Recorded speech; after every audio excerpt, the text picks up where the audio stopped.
ଆଜି ଆମେ ଶୁଣିବା ଶ୍ରୀକୃଷ୍ଣଙ୍କ ବାଣୀ, କୃଷ୍ଣଙ୍କର 8ଟି ନିୟମ। ବନ୍ଧୁଗଣ, ମୋର କଥା ଶୁଣ। ଏହି ଜୀବନ ଏକ ସମୁଦ୍ର ଏବଂ ଏଥିରେ ପହଁରିବା ପାଇଁ ଏକ ଡଙ୍ଗା ଆବଶ୍ୟକ। ସେହି ଡଙ୍ଗା ହେଉଛି ମୋର 8ଟି ନିୟମ। ଏହି ନିୟମଗୁଡ଼ିକ କେବଳ ତୁମକୁ ଧର୍ମର ଆଧାର ଦେବ ନାହିଁ, ବରଂ ତୁମକୁ ଆସକ୍ତି, ଭ୍ରମ ଏବଂ ଦୁଃଖରୁ ମଧ୍ୟ ମୁକ୍ତ କରିବ। ପ୍ରଥମ ନିୟମ, ସତ୍ୟ ଅନୁସରଣ କର। ମୁଁ ଅର୍ଜୁନକୁ କହୁଛି ଯେ ଧର୍ମର ମୂଳ ହେଉଛି ସତ୍ୟ। ଯେଉଁ ବ୍ୟକ୍ତି ମିଥ୍ୟା ସାହାଯ୍ୟରେ ନିଜ ଜୀବନ ବଞ୍ଚେ, ସେ ଦିନେ ନିଜ ଫାଶରେ ଫସିଯାଏ। ତେଣୁ ସବୁବେଳେ ସତ୍ୟ କୁହ। ତାହା ଯେତେ କଷ୍ଟକର ଲାଗୁଥିଲେ ମଧ୍ୟ ସତ୍ୟ ହେଉଛି ସେହି ପ୍ରଦୀପ ଯାହା ଅନ୍ଧାରରେ ମଧ୍ୟ ପଥ ଦେଖାଏ। ଦ୍ୱିତୀୟ ନିୟମ, ତୁମର କାମ କର, ଫଳାଫଳ ବିଷୟରେ ଚିନ୍ତା କର ନାହିଁ। ମୁଁ ଗୀତାରେ କହିଥିଲି, କର୍ମଣ୍ୟେୱାଧିକାରସ୍ତେ ମା ଫଲେଷୁ କଦାଚନ। ହେ ମଣିଷ, ତୁମର କେବଳ ତୁମର କାମ କରିବାର ଅଧିକାର ଅଛି, ଫଳାଫଳ ପ୍ରତି ନୁହେଁ। ଯେତେବେଳେ ତୁମେ ଫଳାଫଳ ପ୍ରତି ଚିନ୍ତା କରିବା ବନ୍ଦ କରି କେବଳ କାମରେ ନିୟୋଜିତ ହୁଅ, ସେତେବେଳେ ତୁମର ମନ ଶାନ୍ତ ହୋଇଯାଏ। ଯେତେବେଳେ ଆମେ ଫଳାଫଳକୁ ଧରି ରଖୁ, ସେତେବେଳେ ଚିନ୍ତା ଏବଂ ଭୟ ଜନ୍ମ ହୁଏ। ତୃତୀୟ ନିୟମ, କ୍ରୋଧ ଏବଂ ଲୋଭ ତ୍ୟାଗ କର।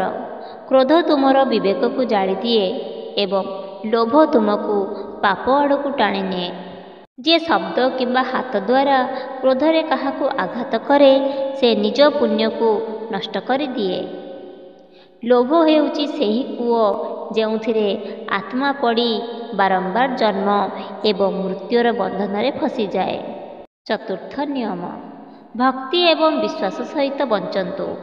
ଭକ୍ତି ହେଉଛି ସେତୁ ଯାହା ଆତ୍ମାକୁ ଈଶ୍ୱରଙ୍କ ସହିତ ଯୋଡ଼େ। କେବଳ ମନ୍ଦିର ଯାଇ ଭକ୍ତି ହାସଲ ନୁହେଁ, ବରଂ ପ୍ରତ୍ୟେକ କାର୍ଯ୍ୟରେ ଈଶ୍ୱରଙ୍କୁ ଦର୍ଶନ କରିବା ହେଉଛି ପ୍ରକୃତ ଭକ୍ତି। ଖାଇବା ସମୟରେ ମଧ୍ୟ ଯଦି ତୁମେ ଭାବ ଯେ ଏହା ଏକ ନୈବେଦ୍ୟ, ତେବେ ଖାଦ୍ୟ ପ୍ରସାଦ ହୋଇଯାଏ। କାମ କରିବା ସମୟରେ ଭାବ ଯେ ଏହା ସେବା, ତେବେ କାର୍ଯ୍ୟ ପୂଜା ହୋଇଯାଏ।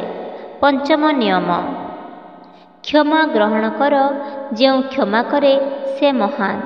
ଦୁନିଆର ସବୁଠାରୁ କଷ୍ଟକର କାମ ହେଉଛି କାହାର ଅପରାଧକୁ ଭୁଲିଯିବା ଏବଂ କ୍ଷମା କରିବା। କିନ୍ତୁ ଯିଏ ଏହା କରେ, ସେ ଭିତରରୁ ମୁକ୍ତ ହୋଇଯାଏ। କ୍ଷମାରେ ଏତେ ଶକ୍ତି ଅଛି ଯେ ଶତ୍ରୁ ମଧ୍ୟ ବନ୍ଧୁ ହୋଇପାରେ। ଷଷ୍ଠ ନିୟମ, ସଂଯମ ରୁହନ୍ତୁ। ଇନ୍ଦ୍ରିୟ ଉପରେ ନିୟନ୍ତ୍ରଣ ମଣିଷର ସର୍ବୋତ୍ତମ ବିଜୟ। ଯିଏ ନିଜ ମନ ଏବଂ ଇନ୍ଦ୍ରିୟକୁ ଜୟ କରେ, ସେ ରାଜାଙ୍କ ଠାରୁ ମଧ୍ୟ ଶ୍ରେଷ୍ଠ। ସଂଯମ ଅର୍ଥ ଆବଶ୍ୟକତା ଠାରୁ ଅଧିକ ଲିପ୍ତ ନ ହେବା, ସମୟ ଅନୁସାରେ ଉଠିବା, ସମୟ ଅନୁସାରେ ଶୋଇବା ଏବଂ ମନକୁ ଅଯଥା କାମନାରେ ଫସାଇ ନ ଦେବା। ସପ୍ତମ ନିୟମ, ସମସ୍ତଙ୍କୁ ସମାନ ଭାବରେ ଦେଖନ୍ତୁ। ଯେଉଁ ବ୍ୟକ୍ତି ସମସ୍ତଙ୍କୁ ସମାନ ଭାବରେ ଦେଖେ, ଜଣେ ବ୍ରାହ୍ମଣ, ଜଣେ ଚଣ୍ଡାଳ, ଜଣେ ଧନୀ, ଗରିବ, ବନ୍ଧୁ ଏବଂ ଶତ୍ରୁ, ସେ ପ୍ରକୃତ ବ୍ୟକ୍ତି। ଭେଦଭାବ ଅଜ୍ଞାନର ଲକ୍ଷଣ ଏବଂ ସମତା ହେଉଛି ଈଶ୍ୱରଙ୍କ ସ୍ୱରୂପ। ଅଷ୍ଟମ ନିୟମ, ଆତ୍ମାକୁ ଚିହ୍ନନ୍ତୁ। ହେ ଅର୍ଜୁନ, ଏହି ଶରୀର ନଶ୍ୱର କିନ୍ତୁ ଆତ୍ମା ଅମର। ତୁମେ ଜନ୍ମ ହୁଅ ନାହିଁ, ନା ତୁମେ ମରୁଛ। ତୁମେ କେବଳ ଏହି ଶରୀରକୁ ପରିବର୍ତ୍ତନ କର।